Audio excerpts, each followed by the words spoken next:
In this video, we're going to talk about alignment. When I work with a new student or even with singers I've been working with a long time, whenever I have them start for the day or it's the very first lesson I've had with them, the first thing we discuss is alignment. Because as I tell my singers, if the lamp is broken, there's not much point plugging it into the wall. So alignment's a very important part.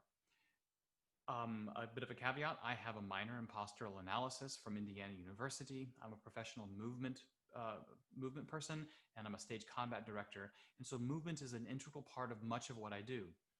That having been said, I try not to get buried too much in the weeds of alignment and movement, looking more for broad shapes and broad strokes, especially with new singers and young singers, and most definitely via Zoom or Jitsi or whatever program you're using to do your virtual lessons.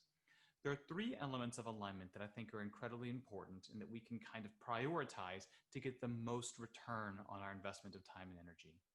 And the first of those is the way our feet plug into the floor, or if someone's sitting, the way that their sits bones at the bottom of their pelvis insert into the chair or the bench or whatever they're sitting on.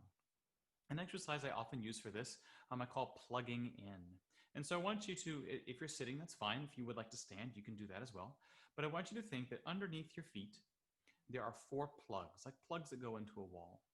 And there's a plug on the inside of the heel, a plug on the outside of the heel, a plug under the mound of the big toe, and a plug under the mound of the little toe.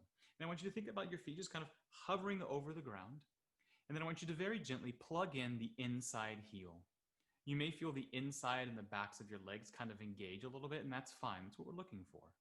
Now plug in the outside heel, plug in the mound of the big toe, and plug in the mound of the small toe.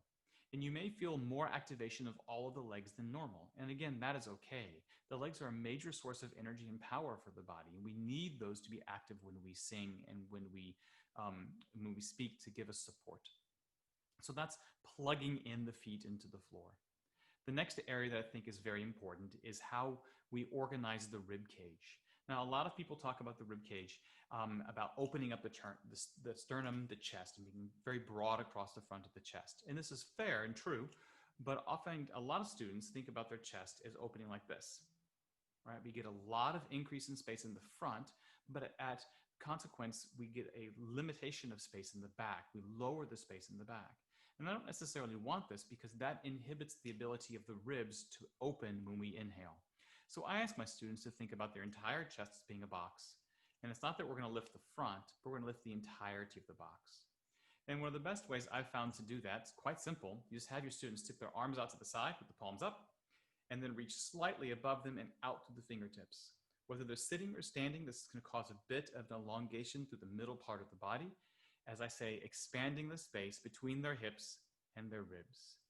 And then with their arms there, they feel where that chest is, and they let the arms hinge down, but maintain that sense of length.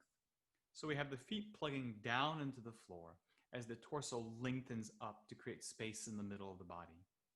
And the last area that I think is important to think about is the relationship of the head and neck to the shoulders. In general, we want the ears to more or less be over the shoulders.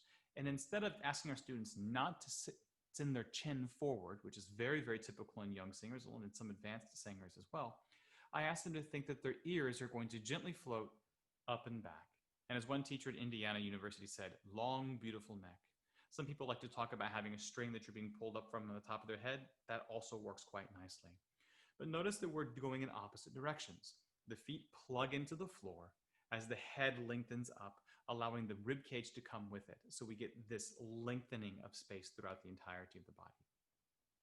Once you've established this with your choirs or with your students, oftentimes it just takes a very brief reminder. Have you plugged your feet in? Lengthen the space between hips and ribs. And that should be enough to get them to move into a more balanced and efficient alignment.